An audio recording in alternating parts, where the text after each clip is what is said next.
Kita bisa begini tuh karena rahmat Allah, kasih sayang Allah. Kalau enggak, kita yang jadi penjahat nih bisa dicabut saja hidayah, tidak dilindungi dari tipu daya setan, bisa jadi penjahat nih kita nih. Nauzubillahi min dzalik. Berapa banyak pemuda seusia adik-adik yang sekarang sedang berbuat tidak baik, ada yang jadi geng motor dan sebagainya. Berapa banyak orang seusia saya yang belum tobat, yang bahkan masih korupsi. Karena hidayah taufik Allah kita bisa seperti ini. Tidak ada yang lebih pahit dari berharapnya hati kepada Allah. Allahumma aftah lana hikmataka ya Allah.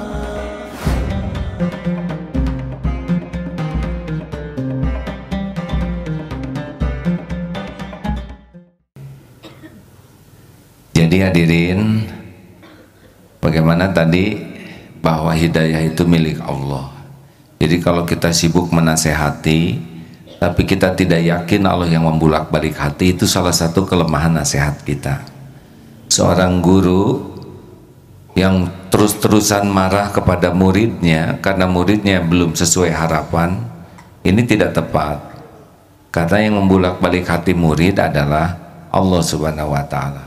Boleh jadi gurunya ini kurang tulus, boleh jadi gurunya ini kurang cocok antara kelakuan dan perkataannya. Seyogianya guru itu banyak tobat.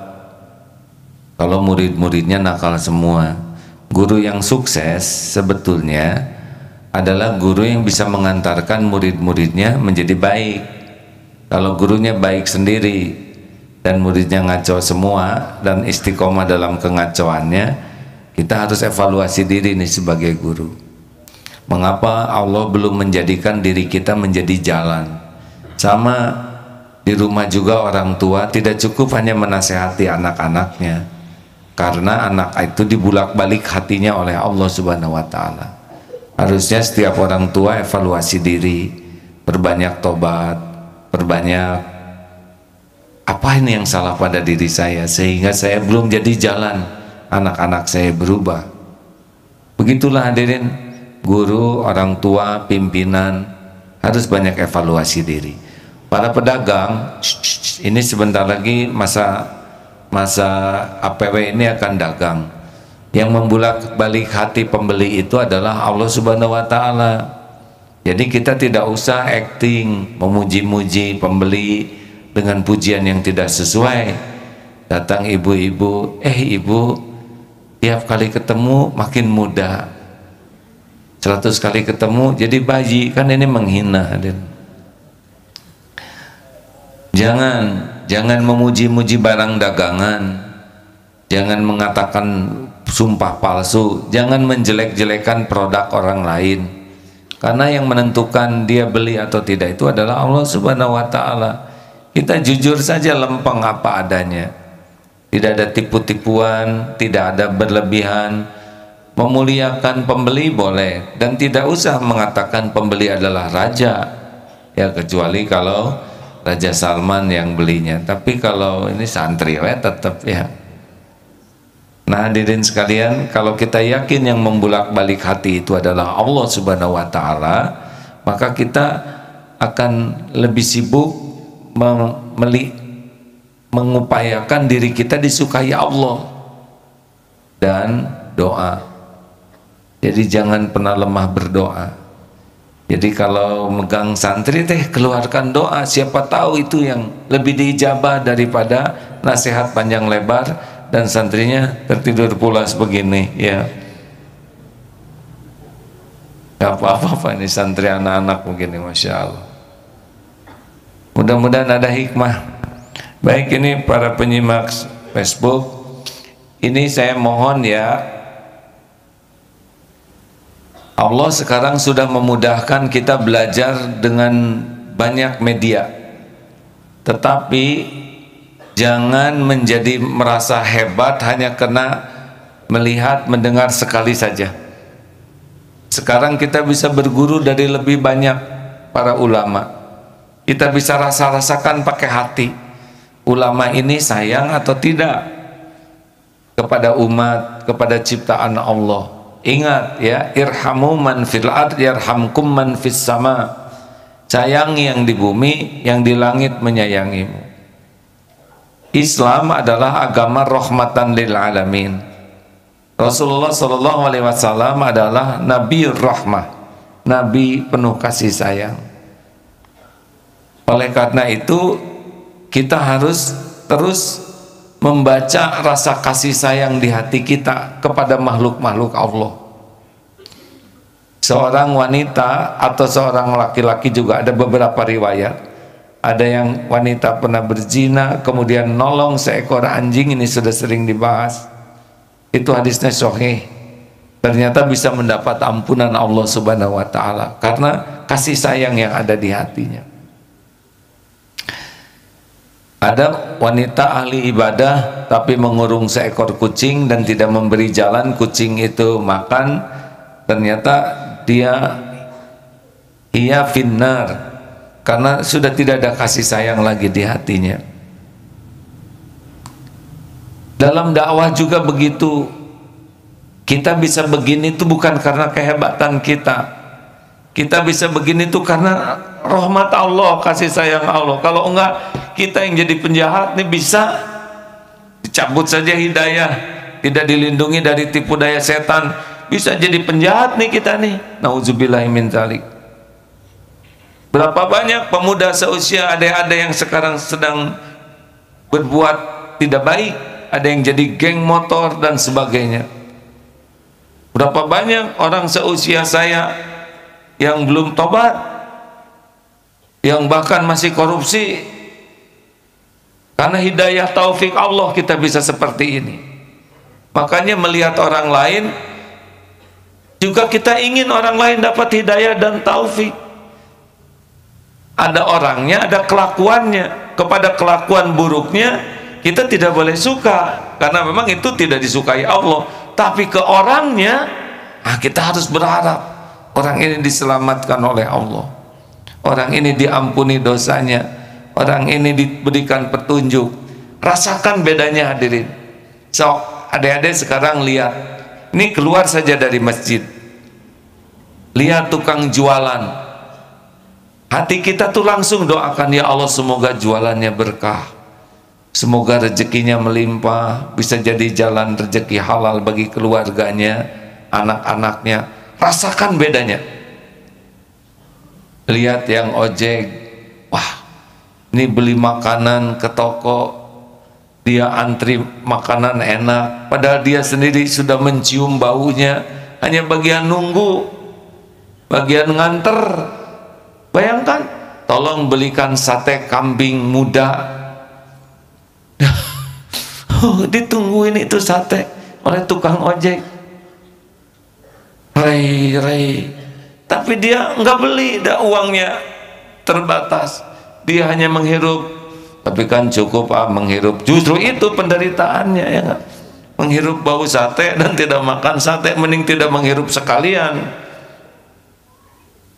Kalau kita merasakan begitu, ya Allah itu udah capek, pasti ada keinginan kita berbagi. Ini saya beli 20, 10 buat abang. Orang yang menghidupkan hati dengan kasih sayang akan lebih ringan di dalam berbuat kebaikan. Inginkanlah orang lain selamat, inginkanlah orang lain masuk surga, sebagaimana kita menginginkan diri kita selamat, ingin diri kita masuk surga. Betul? Enak hadirin kalau kita senang menginginkan kebaikan bagi orang, belum apa-apa sudah bahagia. Tapi beda dengan para pembenci, ini ngaco, ini neraka, ini terus-terusan begitu. Dia emang yang punya surga neraka dia. Mungkin ada yang dihukumi seperti itu karena sudah dihukumi Al-Quran begitu. Tapi kalau Rasulullah dari awal dakwah sudah menghakimi semua, berat sekali itu untuk dakwah. Benar? Kan yang pertama Islam itu cuma satu. Dalam waktu mendapat wahyu Rasulullah itu beliau saja sendiri. Sesudah itu baru Siti Khadijah dan bertahap yang lainnya. Bayangkan kalau Rasulullah penuh kebencian, karena kalau orang udah benci tuh raut mukanya beda, kata-katanya juga kan. Kalau orang udah penuh kebencian di sininya nggak nyaman. Nanti Ini wajah benci nih. Dia sholat gitu hadirin. Walaupun pakai dalilnya dalil yang benar, tapi kalau di sininya sudah tidak suka ke orangnya, maka akan cenderung menyerang, menjatuhkan, meremehkan, dan itu sangat tidak nyaman. Beda dengan yang dicontohkan Rasulullah SAW. Ada memang yang dihukum oleh Allah sehingga Rasulullah menyampaikan hukumannya, tapi lihat pada waktu ada orang yang mendapatkan kisos itu ya, mendapatkan hukuman, lalu ada yang menghina, Rasulullah menegurnya karena hukuman itu sudah menjadi bagian dari kafarah dosanya. Hadirin sekalian, mari kita hidupkan hati kita dengan menyayangi. Setuju? Pokoknya apa yang kita inginkan, kita ingin selamat, kita ingin bahagia, kita ingin mulia, inginkan itu juga pada orang lain. Insya Allah beda rasanya dibanding hidup dengan penuh permusuhan, kebencian, menginginkan kehancuran kepada saudara-saudara kita sendiri. Apalagi kalau hanya berbeda pendapat yang khilafiyah, kemudian menjadi penuh kebencian. Oh, saya tidak mengerti. Saya tidak mengerti sekali kalau hanya perbedaan khilafiyah menjadi kata-katanya penuh kemarahan, penuh kebencian. Gimana? Itu mah dari orang-orang berilmu juga sudah ada perbedaan pendapat dan mereka saling berkasih sayang. Kenapa kita yang baru belajar kemarin sore penuh kemarahan kepada saudara sendiri? Janganlah. Harusnya tatapan kita tatapan rahmah. Begitu. Terima kasih kepada yang menyimak. Ya sudah, begitu saja. Ada yang mau ditanyakan? Ini ada tamu dari Malaysia. Boleh? Mana Malaysia? Ada Malaysia kah? Saya dengar ada Malaysia. Oh, 1, 2, 3. Apa kalau bahasa Malaysia angkat tangan, hand up? Begini. Saya dengar ada tamu Malaysia pagi ini. Ada? Mana? Ramai? Oh, rakyatnya mayoritinya biasalah muslimah. Kalau muslimah kenapa? Tandanya akhir zaman. Oh iya, iya, iya. Mana Malaysia, boleh acungkan tangannya? Oh saya, oh terima kasih ya. Ada berapa? Ramai? 50 orang. Alhamdulillah. Ini yang keberapa kali? 14 kali 50 ya, alhamdulillah 700 ya. Terima kasih, insya Allah. Baik, ada yang mau ditanyakan? Kita diskusikan. Dekat nanya lagi. Silakan, silakan. Bismillahirrahmanirrahim. Assalamualaikum warahmatullahi wabarakatuh. Waalaikumsalam warahmatullahi wabarakatuh. Yang ingin tanyakan itu, yang menjadikan hidayah itu dicabut seperti apa? Apa perbuatan gimana? Ya Allah tahu nih kalau kita nggak serius ke Allah, sholatnya juga nggak serius, asal saja, ngajinya juga asal baca, kemudian amalan-amalannya juga nggak nafsu gitu. Allah kan tahu. Kemudian sedekahnya pelit nih sekarang ya, kalau sedekah yang teng gitu ya, uang 500 rupiah dan dia tutupi supaya nggak kerasuan, teng kan malu ya, itu ketahuan. Yang kedua maksiat lah, yang biasa membuat futur itu maksiat. Makanya setan tuh selalu nipu, selalu menggoda. Nah, kita harus berusaha keras untuk berlindung kepada Allah daripada tipu daya setan. Karena kita tidak melihat setan, setan melihat kita. Tapi yang menggenggam setan itu adalah Allah Subhanahu wa Ta'ala. Ada setan yang sakit hati katanya, nyebelin banget. Apa? Selalu kita yang disalahin, ya enggak? Orang pacaran ketipu setan, dia yang pacaran, kita yang disalahin. Jadi ada yang setan yang kapok katanya, dia yang korupsi, dia yang jajan, gara-gara ketipu setan saya korupsi. Kita lagi pada duitnya dia yang makan. Ya begitulah nasib setan, makanya jangan diikuti ya dek. Ada ayatnya, silakan. Surat Ibrahim ayat 22. A'udzu billahi minasy syaithanir rajim.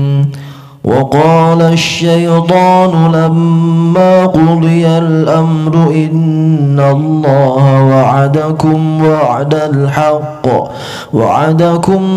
الحق ووعدتكم فأخلفتكم وما كان لي عليكم من سلطان إلا أن دعوتكم فاستجبتم لي فلا تلوموني ولوموا أنفسكم ما أنا بمصرخكم وما أنتم بمصرخي إني كفرت بما